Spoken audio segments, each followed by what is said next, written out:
स्वागत है Rishabh cricket centre में आप सभी का स्वागत है, तहे दिल से स्वागत है। पांचवें टेस्ट मैच के तीसरे दिन की करने वाले हैं बात। मैच कहाँ पे खड़ा है? मैच यहाँ पे खड़ा है। भारत ने अपनी दूसरी पारी में बनाए हैं 396 रन। लक्ष्य जो दिया है टीम इंडिया ने इंग्लैंड को वो दिया है 374 का। उसके जवाब में इंग्लैंड ने भी तीसरे दिन के खेल को खत्म होते होते 50 रन बना लिए हैं एक विकेट के नुकसान पे।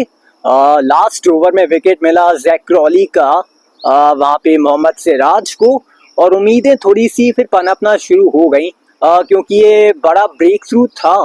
क्योंकि क्रॉली एक बड़ा कारनामा कर सकते थे। उनको आउट करना ये भारत के हित में रह सकता है। बात यह है कि 324 रन बनाने हैं इंग्लैंड को। इस टेस्ट मैच को जीतने के लिए भारत को चाहिए 8 विकेट्स। जी हाँ, 8 विकेट्स, क्योंकि क्रिस वोक्स जो है वो बैटिंग नहीं करने आएंगे, तो इसलिए 8 विकेट भारत को चाहिए इस टेस्ट मैच को जीतने के लिए। तो करने वाले हैं भाई बात पूरी तरह से कि भारत ने जो बैटिंग करी इस डे 3 में, वो अच्छी बैटिंग करी। और थोड़ी पिच की पहेली, ये भाई पहेली सुलझाइए आप लोग भी यार, क्योंकि मेरे से नहीं सुलझ रही है पहेली। पहले दिन अलग बिहेव किया, दूसरे दिन उससे अलग बिहेव किया, तीसरे दिन एकदम अलग। भाई गजब है यार ये पिच। मतलब मानी जाती है बैटिंग फ्रेंडली पिच, लेकिन अब थोड़ी सपाट वो है, वो थोड़ी नजर आने लगी है ये पिच। तो करते हैं इस पांचवें टेस्ट मैच के डे 3 के रिव्यू की शुरुआत।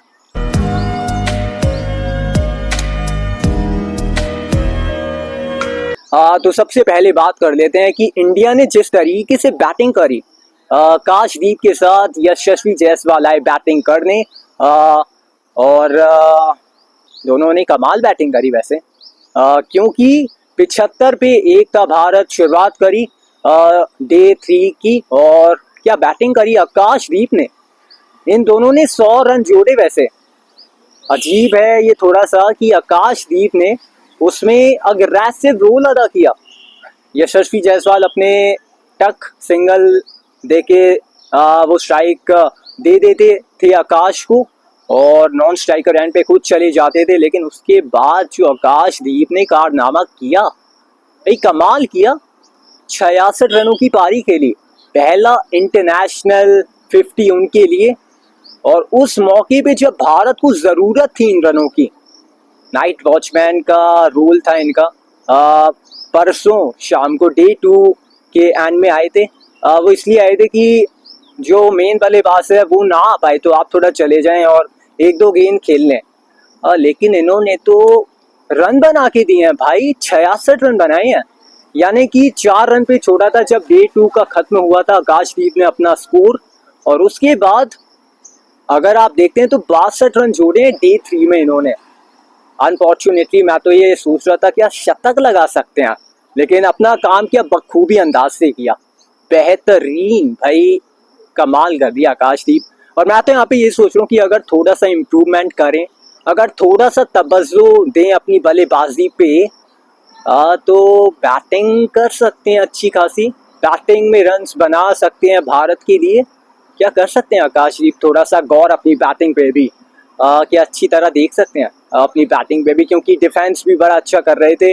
पुल शॉट जो खेला उन्होंने, वो तो ऐसा लगा कि केविन पीटरसन खेल रहे हैं। फ्रंट फुट से पुल खेल दिया। भाई कैस एटकिंसन के खिलाफ वो शॉट था। कवर ड्राइव भी कुछ अच्छे लगाए, और कट क्या कमाल का खेला भाई। बैटिंग में ना एक बेहतरीन आपको वहां पे शॉट्स नजर आए। वो कोई लप्पा नहीं था, लेकिन शॉट्स थे आकाशदीप की इस बैटिंग में। दूसरी ओर यशस्वी जायसवाल शतक लगा देते हैं। टूर का आगाज किया था 100 रनों के साथ, हेडिंगली की पहली पारी में ही शतक जड़ा था, और यहाँ पे ओवल की दूसरी पारी में इस दौरे की आखिरी पारी में भी चढ़ दिया है शतक। जायसवाल का कमाल, क्योंकि बड़ी ही इम्पोर्टेंट इनिंग ये उनके नज़रिए से, क्योंकि जब शतक लगाया था ना हेडिंगली में, तो दौरा थोड़ा ऐसा ही था, फीका फीका अप एंड डाउन वाला। उसको शतक में कन्वर्ट किया इन्होंने इस आखिरी पारी को। और फिर आप देखते हैं तो यार थोड़ा सा मैं निराश तो हूँ करुण नायर से। अब यहाँ पे अगर करुण नायर की हम बात करते हैं, शुभमन गिल ने तो 700 से ऊपर रन्स कर दिए हैं इस टेस्ट सीरीज में, चूक गए इस बार। लेकिन करुण नायर, अब यहाँ पे अगर करुण नायर की बात करते हैं तो क्या करुण नायर के ऊपर टीम और भरोसा जताएगी यहाँ से? क्योंकि आपने 4 टेस्ट मैचेस दिए उनको, 5 में से एक अर्धशतक लगाया, वो भी पहली पारी में। देखना यह कि अब कितना भरोसा जताती है टीम मैनेजमेंट करुण नायर के ऊपर, क्योंकि कहीं ऐसा तो नहीं कि करुण का करियर यहाँ से फिनिश हो गया हो, कहीं ऐसा तो नहीं आखिरी पारी उन्होंने खेल ली हो, क्योंकि डिसअपॉइंटेड होंगे अपने आप से, नाखुश होंगे अपने आप से, क्योंकि स्टार्ट मिला था इससे पहले अगर आप देखते हैं दूसरे टेस्ट मैच में अगर आप देखें, उसके बाद तीसरे टेस्ट मैच में अगर आप देखें, और यहाँ पे भी अगर आप देखें तो यहाँ पे भी स्टार्ट मिला उनको, लेकिन बड़ी पारी में कन्वर्ट अब वो नहीं कर पाए हैं। एक ही अर्धशतक है और वो भी इस टेस्ट मैच की पहली पारी में है। तो देखना होगा करुण के ऊपर क्या फैसला लेती है टीम मैनेजमेंट। आने वाले जो भारत में अब टेस्ट मैचेस हैं उनको मौका मिलेगा या फिर नहीं मिलेगा, ये है बड़ा क्वेश्चन। उसके बाद अगर आप देखते हैं तो अर्धशतक जड्डू के बैट से क्या सीरीज रही है उनके ओर से, अगर आप देखते हैं तो कमाल की सीरीज बैट के साथ, क्योंकि उन्हें तो वैसे भी इसलिए खिलाया जाता है ना, जब भी भारत विदेशी दौरों पे जाती है तो जडेजा को इसलिए खिलाया जाता है कि बैटिंग में वो रन्स बना के दें, और बैटिंग में क्या रन्स बना के दिए अगर आप देखें। मैनचेस्टर में वो शतक कैसे आप भूल सकते हैं। उससे पहले अगर आप देखते हैं तो लॉर्ड्स की वो दूसरी पारी में अर्धशतक, पहली पारी में अर्धशतक, तो रन्स तो लगातार बनाए हैं रविंद्र जाडेजा ने, अगर आप देखते हैं यहाँ पे भी अर्धशतक लगाया। तो वेल डन चड्डू यार। अब थोड़ा अगर बॉलिंग से अगर आप आज थोड़ा कारनामा कर दें तो आप कमाल कर देंगे। ऐसे ही थोड़ी कहते हैं विश्व का number 1 allrounder. ICC test ranking से मैं इतना कोई वैसे मानता नहीं हूँ, तोलता नहीं हूँ खिलाड़ियों को, उनकी काबिलियत को, लेकिन काबिल खिलाड़ी है रविंद्र जाडेजा, और एक बार फिर से साबित किया है अपनी काबिलियत को अपनी इस पारी के दम पे। और वॉशिंगटन सुंदर, अति सुंदर यार जो फिनिश किया उन्होंने, क्या बैटिंग करी यार, क्योंकि आखिरी विकेट के लिए 39 रन जोड़े प्रसिद्ध कृष्णा के साथ, और 39 रन अकेले बनाए भाई वॉशी ने। प्रसिद्ध ने वो 2-3 गेंदें खेली, खाता भी नहीं खुला उन्होंने, लेकिन जो शॉट्स लगाए वो गेंद तो टेढ़ी कर दी मार मार के, गुस्से में मार रहे थे भाई, और कमाल का फिनिश दिया 39 रन आखिरी विकेट के लिए। बहुत बढ़िया काम किया वॉशी ने, और ये भी बताया कि टेल के साथ बैटिंग ऐसे कर सकता हूं मैं, मुझ में है दम कि मैं खेल सकता हूं टेल के साथ, तो आप थोड़ा सा आकिए मत मेरी प्रतिभा को, 1-2 मैचेस से नहीं आते हैं, क्योंकि बैटिंग जो करी है वो कमाल की करी है वॉशी ने। कुल मिला के भारत ने बना दिए 396 रन इस दूसरी पारी में, लक्ष्य दिया 374 का, और जवाब में अगर हम बात करते हैं तो इंग्लैंड 50 पे 1 है। क्रूशियल ब्रेक थ्रू मिला वैसे भारत को अगर बात करें जैक क्रॉली के रूप में, क्योंकि मोहम्मद सिराज ने जो गेंद डाली आखिरी ओवर के दिन में, दिन के आखिरी ओवर में, वो कमाल की गेंद थी। एक्सपेक्ट तो वो कर रहे थे कि शॉर्ट पिच गेंदबाजी करेंगे, शॉर्ट बॉल आ सकती है, लेकिन एकदम वो पैरों में, एकदम वो स्टंप्स के बीचों बीच वो गेंद, और यू मिस आई हिट वाला फॉर्मूला काम आया यहाँ पे मोहम्मद सिराज का। और ये इंटरेस्टिंग है, थोड़ा बुमराह के साथ खेलते हैं तो थोड़ा सा उस तरीके का प्रदर्शन नहीं करते हैं, लेकिन अगर बुमराह के बिना खेलते हैं तो भाई कमाल खेलते हैं, एक अलग सिराज हमें नजर आते हैं। इसका मतलब ये है कि जिम्मेदारी अगर आप इनके कंधों पे डालते हैं ना, तो इनका जो मतलब खेल है वो निखरता है, वो बिखरता नहीं है कि अगर आपने जिम्मेदारी दे दी तो कोई तो जिम्मेदारी के तले दब जाते हैं, लेकिन ये जिम्मेदारी के बोझ को ना केवल उठाते हैं बल्कि कमाल का प्रदर्शन करके दिखाते हैं। वेल डन मोहम्मद सिराज यार, क्योंकि गेंदबाजी अच्छी करी है। और एक बार फिर से वही सवाल आ जाता है कि किस्मत, अनलकी रहते हैं कि किस्मत इनका साथ क्यों नहीं देती है। वो बैंड डकेट की भी एक गेंद वो थोड़ा सा इनसाइड एज पे लगी थी कल शाम को और वो स्टंप्स में जाके नहीं टकराई।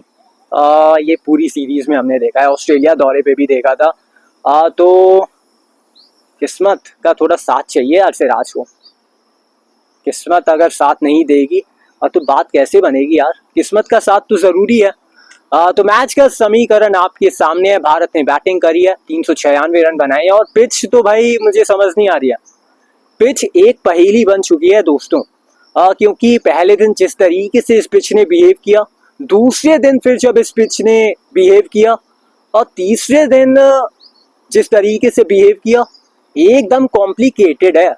क्योंकि अगर पहले दिन दूसरे दिन अगर किसी ने ये बात कही होती कि भारत इस पिच पे इंग्लैंड को देगी 374 का टारगेट, तो यार हम तो बहुत खुश हो जाते हैं। मैं कहा बहुत रन हैं, ऑल आउट कर देगी भारत, अब भी कर सकती है।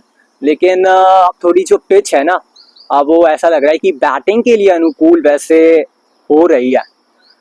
वेदर की अगर बात करते हैं तो मंडे को वैसे बारिश की अच्छी खासी संभावना है, लेकिन रिजल्ट वैसे आज संडे को ही आ जाएगा।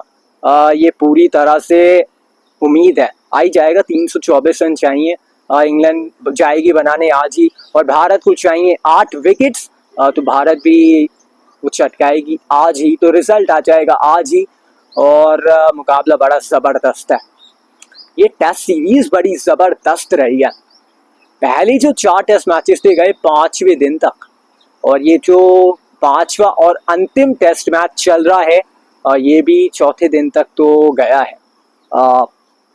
तो चलो यार, भारत को क्या करना होगा, पहला घंटा चौथे दिन का बड़ा अहम और बड़ा ही वो कहते हैं ना क्रूशल रहने वाला है भारत के लिए।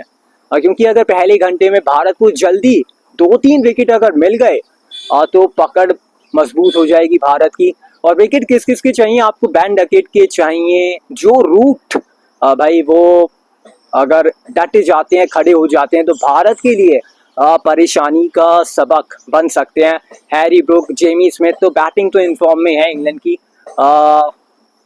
तो कुछ भी हो सकता है भाई, इंग्लैंड चेस कर सकता है। इससे पहले किया हुआ है, पहले ही टेस्ट मैच में उन्होंने हेडिंगली में ये कारनामा किया था, 350 से ऊपर का लक्ष्य भेद दिया था और यहाँ पे तो 374 है।